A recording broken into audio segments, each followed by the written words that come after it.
Hello friends, welcome to my channel Gyan Bharti. आज से मेरा सीरीज़ है मूल विधि के विषय में। मूल विधि यानी कि लॉ आईपीसी जो इंडिया में है, आईपीसी दैट मीन्स उसका फुल फॉर्म है इंडियन पेनल कोड 1860। उससे संबंधित मैं वीडियो बना रहा हूं, जो कि आपके जो भी कैंडिडेट यूपीएसआई के लिए फॉर्म भर रहे हैं उनको वो बहुत हद तक फ़ायदा करेगा। तो आज हम इसका शुरुआत करते हैं। लॉ यानी मूल विधि में लॉ यानी आईपीसी का जो 1860 आईपीसी है, उसका उद्देश्य क्या क्या है, कानून का उद्देश्य क्या है। कानून का उद्देश्य होता है सुरक्षा, उत्तरदायी, नैतिकता, समानता। ठीक है। कुछ कॉमन लॉ है, दो भाग में इसको हम लोग डिवाइड कर सकते हैं। कॉमन लॉ हो गया, एक स्टेटरी लॉ हो गया। कॉमन लॉ जो कि आपका किसी भी एक्ट के द्वारा नहीं बनाया जाता है, ये डिसीजन लिया जाता है कोर्ट के द्वारा डायरेक्ट डिसीजन लेकर बनाया जाता है। स्टेचुअरी लॉ जो है यानी वैधानिक कानून जो है, ये एक्ट के द्वारा लाया, यानी कि आपका लोकसभा, राज्यसभा, इन सब में एक्ट को लाया जाता है, उसको पारित किया जाता है, तब वो जाकर के कानून बनता है। बट कॉमन लॉ का ऐसा नहीं है। कॉमन लॉ कोर्ट के द्वारा पारित करके बनाया जाता है। इसका गोल क्या है, इसके गोल के आधार पर दो टाइप हैं। एक होता है क्रिमिनल लॉ, जिसको हम लोग हिंदी में आपराधिक या फौजदारी कानून, फौजदारी आपका उर्दू भाषा है तो आपराधिक हिंदी में और उर्दू में फौजदारी, क्रिमिनल लॉ या इसको हिंदी में आपराधिक या फौजदारी कानून कहेंगे। एक होता है सिविल लॉ, सिविल लॉ को हिंदी में नागरिक संहिता कहते हैं। क्रिमिनल लॉ में आपका ये होता है कि इसमें पनिशमेंट देने का काम होता है, क्रिमिनल को पनिशमेंट दिलवाया जाता है, जबकि सिविल लॉ में पनिशमेंट नहीं, इसमें कंपनसेशन यानी कि क्षतिपूर्ति करवाया जाता है। जैसे एग्जांपल में अगर हम लोग ले लें, सपोज अगर कोई चोर हमारे यहाँ चोरी किया, चोरी करने के दौरान वो किसी तरह से किसी को मार देता है, किसी तरह से नुकसान पहुँचाता है, तो हम लोग क्या करेंगे कि उसके लिए हम लोग पुलिस के यहाँ थाना में एफआईआर करेंगे। एफआईआर करने के बाद कोर्ट में उसको हम लोग पनिशमेंट के लिए जज के द्वारा पनिशमेंट दिलवाया जाता है, गुहार किया जाता है। जो उसके पीड़ित व्यक्ति हैं वो उससे सज़ा दिलवाते हैं। लेकिन अगर आप एक एग्ज़ाम्पल लें, मान लीजिए कभी एक हस्बैंड वाइफ के बीच अगर डाइवोर्स होता है, तो उसमें किसी तरह से हम लोग पनिशमेंट नहीं दिलवाते हैं, बल्कि उसमें देखा जाता है कि पत्नी को हस्बैंड के द्वारा जो क्षतिपूर्ति है उसको पूर्ण करने के लिए, या किसी तरह का नुकसान हुआ है, अगर मान लीजिए किसी और दो व्यक्ति है उनमें अगर ज़मीन लेन देन है और नॉर्मल बातचीत में हुआ है, बांटा जा रहा है ज़मीन को, पार्ट में डिवाइड किया जा रहा है, तो उस केस में उसको क्षतिपूर्ति का बात आता है। तो वहाँ हम लोग सिविल लॉ देखते हैं। क्रिमिनल लॉ और सिविल लॉ में यही अंतर है। नेक्स्ट, अगर देखें कि क्रिमिनल लॉ है, क्रिमिनल लॉ का समाज में बहुत बुरा प्रभाव पड़ता है। समाज में बुरा प्रभाव बोलने का मतलब है, सपोज अगर कोई चोरी करता है और चोरी करने के बाद वो देखता है कोई अगर, तो उसको भी लगता है कि नहीं मुझे भी चोरी करना चाहिए, वो उससे सीखता है। या अगर किसी को बहुत ज़्यादा कभी अगर लड़ाई हो रहा है, गुस्सा आ गया, कोई किसी का मर्डर कर देता है, उससे देखने के बाद कि कोई और व्यक्ति उससे समझता है कि नहीं मुझे ये, कभी भी अगर वो गलती कर रहा है तो गुस्सा में वो भी इस तरह का स्टेप उठाने का दिक्कत होता है। लेकिन सिविल लॉ में क्या होता है कि निजी पार्टी के बीच विवाद होता है, यानी कि मैंने अभी एक एग्जांपल बताया था कि मान लीजिए अगर दो व्यक्तियों के बीच ज़मीन का विवाद है, ज़मीन के बंटवारे का विवाद है, तो उस बंटवारे को वो कंटिन्यू करके उसको कंप्लीट करते हैं। अगर अपने में संशोधित रूप से अपने से नहीं हो पाता है तो वो कोर्ट के द्वारा उसको डिवाइड करवाते हैं, वो सिविल लॉ में आ जाता है। क्रिमिनल लॉ, क्रिमिनल लॉ जो है ये रेगुलेट करता है आपका थ्रेटनिंग, हार्मफुल और dangerous act behaviour that affect health, safety, property, moral behaviour of people. यानी मैंने इसको इंग्लिश में लिखा था, ये मुझे इंग्लिश में ही मिला, तो इसका मतलब हो गया कि क्रिमिनल लॉ हम लोग किसे कहेंगे, क्रिमिनल लॉ हम लोग उसे कहेंगे जो कि आपको धमकी हो गया है, किसी तरह से हार्मफुल इफेक्ट होता है, किसी तरह खतरनाक बिहेवियर कोई कर रहा है, हेल्थ में किसी तरह का आपका नुकसान पहुंचाता है, कोई प्रॉपर्टी का नुकसान आपका पहुंचाता है, आपके सेफ्टी में नुकसान पहुंचाता है, आपके मोरल बिहेवियर जो होते हैं उस पर अगर नुकसान पहुंचा रहा है, तो उसको हम लोग क्रिमिनल लॉ के अंडर लाते हैं। क्रिमिनल लॉ में अगर बात करें तो क्रिमिनल लॉ जो है इसका मेन इम्पोर्टेंट कंपोनेंट है कहेंगे, चार महत्वपूर्ण तत्व है इसका। जैसे पहला है एक्टस रिया। एक्टस रिया का मतलब हो गया दोषी कृत्य, हिंदी में ये फिजिकल होता है।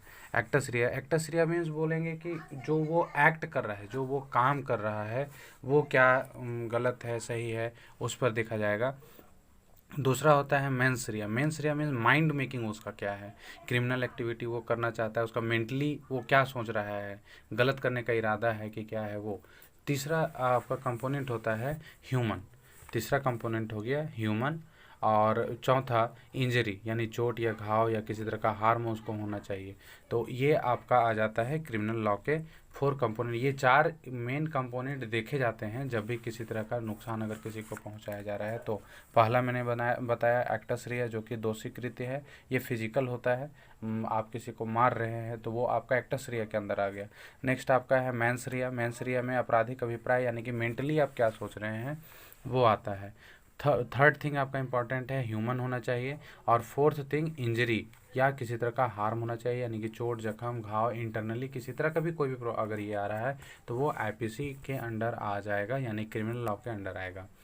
नेक्स्ट अब थोड़ा सा हम लोग ये देख लेते हैं कि आईपीसी का थोड़ा हिस्ट्री क्या है, वो बना कैसे, कब बना, उसके बारे में। आईपीसी को हम लोग देखते हैं, इसका फुल फॉर्म है इंडियन पेनल कोड।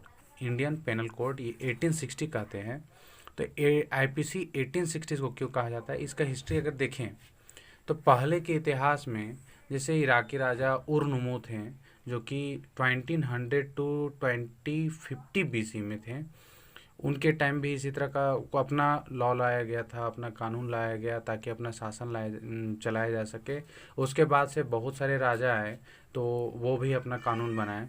फिर एक राजा आए हम्मुराबी। हम्मुराबी 1754 बीसी में थे। हम्मुराबी का थीसिस था कि आंख के बदले आंख, यानी कि कोई अगर मार रहा है तो उसको मारो, कोई अगर मर्डर कर रहा है तो उसको उसका भी मर्डर कर दो, इस टाइप का उनका थीसिस था। बाद में अंग्रेज की जब यहाँ इंडिया में आए, और भी बहुत सारे देशों में कानून बना, उस यहाँ इंडिया में अगर कानून का बात करें तो इंडिया में जब अंग्रेज लोग यहाँ आए, आने के बाद यहाँ 1833 में चार्टर्ड एक्ट आया।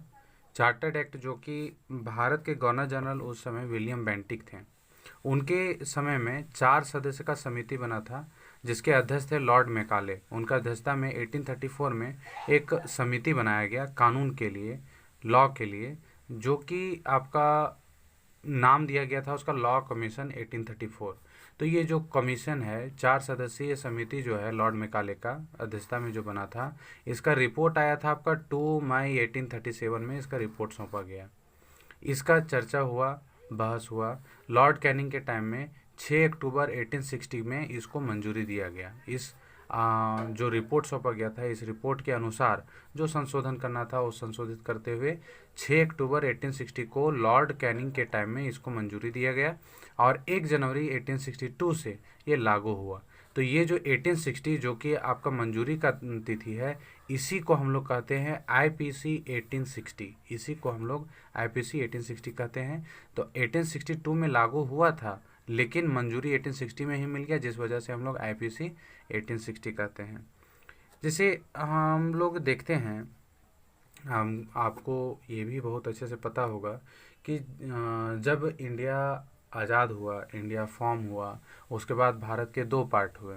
शुरू में भारत और पाकिस्तान बना। पाकिस्तान और भारत बनने के बाद भारत में जम्मू कश्मीर का जब सम्मिलित हुआ जम्मू कश्मीर, तो जम्मू कश्मीर में आपका कंडीशन रखा गया था, राजे हरिश्चंद्र जो वो थे उनके द्वारा ये रखा गया था कि यहाँ अपना कानून, अपना प्रावधान होगा। तो उसी के अनुसार जम्मू कश्मीर में जब आपका ये बना था, सॉरी जय सिंह नहीं थे, रणवीर सिंह थे, मैं मिस्टेक कर गया। तो जम्मू कश्मीर जब रणवीर सिंह थे राजा वहाँ के, तो उन्होंने कंडीशन रखा था। तो एक्चुअली में वहाँ जब कंडीशन रखा गया तो वो था तो भारत में शामिल, लेकिन कानून वगैरह जो भी था वो वहाँ के राजा के द्वारा, वहाँ के जो शासक होते उनके द्वारा बनाया गया था। तो अभी हाल में जब इंडिया के सारे लॉ में या नॉर्मली उसका केंद्र शासित प्रदेश का दर्जा अभी हाल में दिलाया गया 2019 में, अक्टूबर 2019 में जम्मू कश्मीर जो है वो पूर्ण रूप से भारत का केंद्र शासित प्रदेश हो गया। राज्य का अभी तो है नहीं। तो पहले यहाँ इंडिया का कानून, यानी भारत का जो कानून होता था वो जम्मू कश्मीर में नहीं लागू होता था, बट अब वहाँ क्या होता है कि जो भारत का कानून है वही कानून जम्मू कश्मीर में भी चलता है। तो ये चीज़ें जब होने लगी तो पहले वहाँ कानून चलता था जम्मू कश्मीर में रणवीर पेनल कोड यानी आरपीसी हम लोग कह सकते हैं, रणवीर पेनल कोड चला था 1932 से लेकर के 2019 तक चला। ये जो रणवीर पेनल कोड है ये 5 अगस्त 2019 को समाप्त हो गया, यानी कि जब जब जम्मू कश्मीर को भारत का केंद्र शासित प्रदेश बना दिया गया, उस समय से ये आरपीसी यानी रणवीर पेनल कोड 1932 से 2019 तक का जो ये सफ़र था वो ख़त्म हो गया। अब वो पूर्ण रूप से भारत के ही कानून में यानी भारत के ही आईपीसी दंड संहिता जो है उसके अंतर्गत वो आता है। अच्छा, हम लोग ज़रा देख लें कि मान लीजिए हम लोग के यहाँ अंग्रेज़ तो आए थे, तो अंग्रेज़ के शासन के कारण जैसे बहुत सारे देश थे जहाँ पर इसका सेम कानून चल रहा था। जैसे एग्जांपल में आप अगर देखें तो जो आज कानून भारत में चलता है, जिस तरह से भारतीय दंड संहिता जो आज भारत में है, लगभग इसी तरह के लगभग कानून कुछ और देश के भी मिलते हैं जहाँ पर अंग्रेज़ का शासन रहा था और भारत का पार्ट, कुछ देश तो भारत के पार्ट पहले रह चुके थे आज़ादी से पहले, आज़ादी के बाद वो अलग हो चुका तो कानून वहाँ अपना हो गया, लेकिन इसी का एक छाप वहाँ मिलेगा आपको, इसी का एक प्रतिबिंब मिलेगा। जैसे एग्जांपल में अगर देखें तो पहला आपका बर्मा हो गया, उस समय का बर्मा है, आज के समय में इसको हम लोग म्यांमार के नाम जानते हैं। बर्मा, श्रीलंका, भारत, पाकिस्तान, भारत खुद आईपीसी हो गया, पाकिस्तान, बांग्लादेश, मलेशिया, सिंगापुर और ब्रुनई, इन सब में आईपीसी 1860 के ही जैसा एक रूप लागू है। ये हमारा हो गया इतिहास, आईपीसी से रिलेटेड इतिहास हो गया। अब हम लोग देखेंगे आईपीसी के बारे में विशेषकर। तो आईपीसी इंडियन पेनल कोड में मुख्यतः 23 चैप्टर है, 23 अध्याय है, 23 अध्याय में इसको बांटा गया है और टोटल 511 धाराएं हैं। आईपीसी में टोटल 23 अध्याय और 511 धाराएं हैं। तो इसमें अगर देखें हम लोग, आज हम लोग चैप्टर्स को कर ही लेते हैं। पहला अध्याय जो है वो सेक्शन 1 से लेकर के 5 तक है, जिसमें आपका परिचय और उद्देशिका के बारे में दिया गया है। अध्याय 2 में सेक्शन 6 से लेकर के 52 तक दिया गया है, जिसमें कि सामान्य स्पष्टीकरण है। हम लोग सेक्शंस के बारे में, जो मुख्य सेक्शन है जो इम्पोर्टेंट है, उसके बारे में एक्सप्लेनेशन आगे देखेंगे। पहले हम लोग आज चैप्टर को क्लियर कर लेते हैं। अध्याय 3 में आपका सेक्शन 53 से लेकर के 75 तक है, 53 से लेकर के 75 तक है, जो कि दंड के संबंध में स्पष्टीकरण करता है। अध्याय 4 में सेक्शन 76 से लेकर के 106 तक है, इसमें निजी सुरक्षा के अधिकार के बारे में दिया गया है। 96 से लेकर के 106 तक, सेक्शन 96 से लेकर के 106 तक निजी सुरक्षा का अधिकार है और 76 से लेकर के 95 तक आपका साधारण अपवाद दिया गया है। अध्याय 5 में सेक्शन 107 से लेकर के 120 तक दुष्प्रेरण यानी एबेटमेंट के बारे में बताया गया है। सेक्शन 5A में यानी 120A और 120B, इसमें आपराधिक षड्यंत्र के बारे में बताया गया है। चैप्टर 6 में सेक्शन 121 से लेकर 130 तक अपराध के बारे में, राज्य सरकार के विरुद्ध जो भी बातें हैं उसको बताया गया है।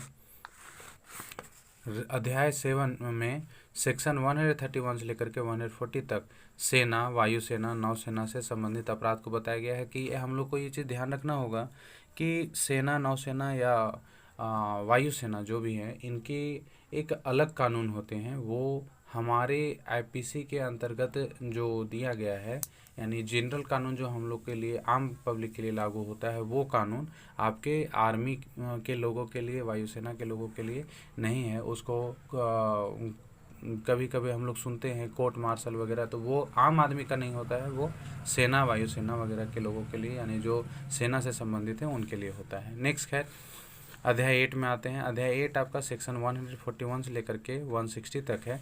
इसको ऑफेंस अगेंस्ट द पब्लिक ट्रांसक्विलिटी के संबंधित है ये। नेक्स्ट अध्याय 9 जो है सेक्शन 161 से लेकर के 171, सेक्शन 161 से लेकर के 171 तक है। ये लोक सेवकों द्वारा या उनसे संबंधित अपराध से संबंधित है। लोक सेवकों द्वारा या उनसे संबंधित अपराध, जैसे लोक सेवकों बोलने का अर्थ है जो सरकारी लोग हैं, सरकारी कर्मचारी, सरकारी लोग, उनसे संबंधित जो भी अपराध अगर होता है तो उसको इस अध्याय के अंतर्गत, इसमें जो सेक्शन दिया गया है उसके अंतर्गत रखा गया है। अध्याय 9A में सेक्शन 171A से लेकर के सेक्शन 171I तक चुनाव से संबंधित अपराध को लेकर के बात किया गया है। उसमें बताया गया है चुनाव से संबंधित कुछ मुख्य धाराएं हैं। ये बाद में ऐड हुआ था, जिस कारण से ये इसको 171A से लेकर के 171I तक में रखा गया। नेक्स्ट है अध्याय 10, सेक्शन 172 से लेकर के 190, लोक सेवकों के विधिपूर्ण प्राधिकरण के विरुद्ध अवमानना। लोक सेवकों के विधिपूर्ण प्राधिकरण के विरुद्ध अवमानना का जो बातें हैं उसको यहाँ पर बताया गया है। अध्याय 11 में सेक्शन 191 से लेकर के सेक्शन 229 तक झूठा साक्ष्य और लोक न्याय के विरुद्ध अपराध। जैसे कि कोई हम सब देखते हैं कि कोई अगर किसी का मर्डर कर दिया है या किसी से कहीं झड़प हो गया है तो वहाँ पर झूठा साक्ष्य यानी झूठा गवाह लेकर के आ जाता है, उसको लोक न्याय में खड़ा कर दिया जाता है, झूठा गवाह दिलवाया जाता है। तो उसके बारे में, उसके विरुद्ध जो अपराध हुआ उसके दंड के बारे में, वो किस तरह से वो अपराध होता है, उसकी परिभाषा के बारे में, इन चीज़ों के बारे में उसमें एक्सप्लेन किया गया है अध्याय 11 में। अध्याय 12 में है सेक्शन 230 से लेकर 263 तक सिक्का या सरकारी स्टाम्प से संबंधित अपराध के बारे में। जैसे सरकारी स्टाम्प या सिक्का बनाने का एक अथॉरिटी गवर्नमेंट के द्वारा बनाया गया है और उन चीज़ों का निर्माण सिर्फ वही संस्थाएं कर सकती हैं, कोई आम पब्लिक वाला नहीं कर सकता है। अगर कोई करता है तो उसको एक अपराध माना जाता है, वो एक ऑफेंस है। तो उसके अंतर्गत क्या अपराध है, किस तरह से उसके लिए दंड घोषित किया गया है, ये उसमें बताया गया है।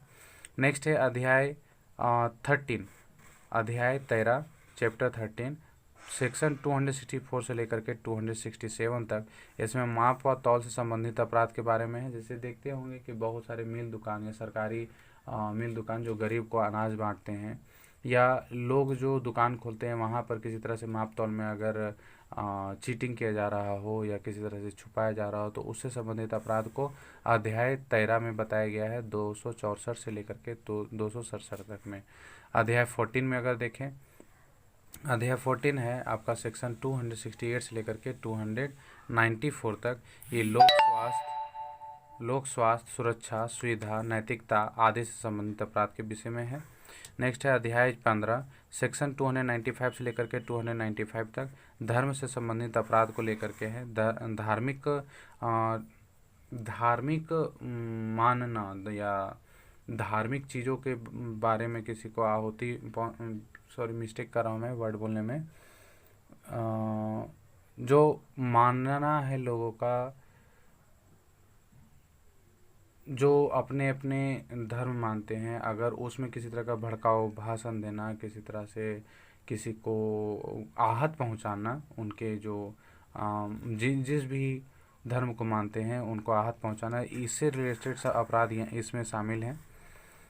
अध्याय 16 में यानी 16 में चैप्टर 16 में आपका सेक्शन 299 से लेकर के 377 तक है। ये मानव शरीर को प्रभावित करने वाले अपराध से संबंधित विषय के बारे में चर्चा किया गया है। अध्याय 17 में आपका सेक्शन 378 से लेकर के 462 तक है, 462 तक ये संपत्ति के विरुद्ध अपराध के बारे में चर्चा किया गया। इसमें अध्याय 18 चैप्टर 18 में सेक्शन,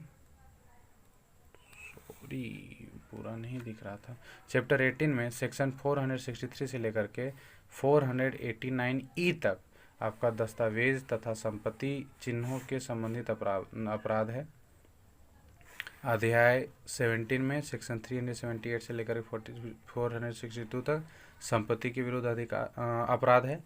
और अध्याय 16 में सेक्शन 299 से लेकर के 377 तक मानव शरीर को प्रभावित करने वाला अपराध था। नेक्स्ट अब हम लोग आते हैं चैप्टर 19 में। चैप्टर 19 जो है ये 490 सेक्शन 490 से लेकर के सेक्शन 492 तक है। ये सेवा संविदा का आपराधिक भंजन है, सेवा संविदा का आपराधिक भंजन। अध्याय 20 में, अध्याय 20 में 493 से लेकर के 498 तक है, जो विवाह से संबंधित अधिकार के विषय में है। ये अध्याय 20A जो है बाद में ऐड किया गया था।